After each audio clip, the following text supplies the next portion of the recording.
Alright, here we go everybody. Welcome to a new video. And today we're going to talk about my favorite food, cereal. And more importantly, we're going to talk about an all too well story that we all know well. Your parents go to the grocery store. You're like, Mom, I want Lucky Charms. She comes back bringing busted back Fucky Farms.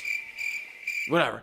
The generic store brand, right? And she's like, oh honey, don't worry. It tastes exactly the same. It is so good. And you're like, Mom, get that shit out of my face. I'm not eating it. Yeah, well, fun fact, it actually is the exact same product, just in a different label. It's called white labeling. Now let's get into it.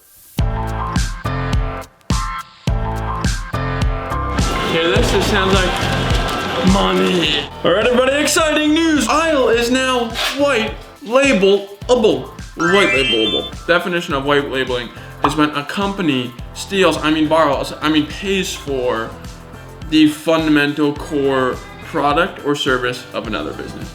And in this video class, pay attention. We're gonna go over what of ours got white label, right? Why companies want it, and lastly, what it means for us. So, sit back, relax, get out your Ticonderoga #2 pencil, and let's get into the video. 7 years ago, Aisle was originally a cashback business built entirely within your text messages.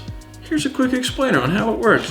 You would go to the grocery store, you would grab your paper receipt, you would text us a picture of that receipt, and then we would look through all throughout your receipt, find brands that you bought, and send you instant Venmos. That was our business model. That's how we were gonna make bread and go hodl and buy the dip and hang out with Jeff Bezos. So this whole tech of texting, receipt processing, and sending a Venmo was built by our engineers, our brainiacs, for our use and our use only. Everything that we built is now being packaged up nicely, putting a nice bow on it, and sold to brands that want to do it themselves. All right, so I'll give you a quick example. Onda, one of our favorite brands. Yeah, they just white labeled it, and I will explain what that means faster than I can chug this Onda. So here's what Onda's getting by white labeling, right? One is, and I'll just use an example. You go to this store, you buy a 4-pack of Onda, you text it to Onda's phone number that they got through white labeling Aisle. You send them a picture of your receipt, and then boom. You get Venmo'd as long as you're in certain states because alcohol and liquor laws are weird. But if you fit that criteria, you get Venmo'd for that pack of Onda. All done. And to be clear, there's no mention of Aisle anywhere, right? It's Onda's tech, it's Onda's phone number, it's Onda's hotline. It's all Onda, we're just the ones powering it. Let's boil it down to 3 reasons why companies white label Aisle.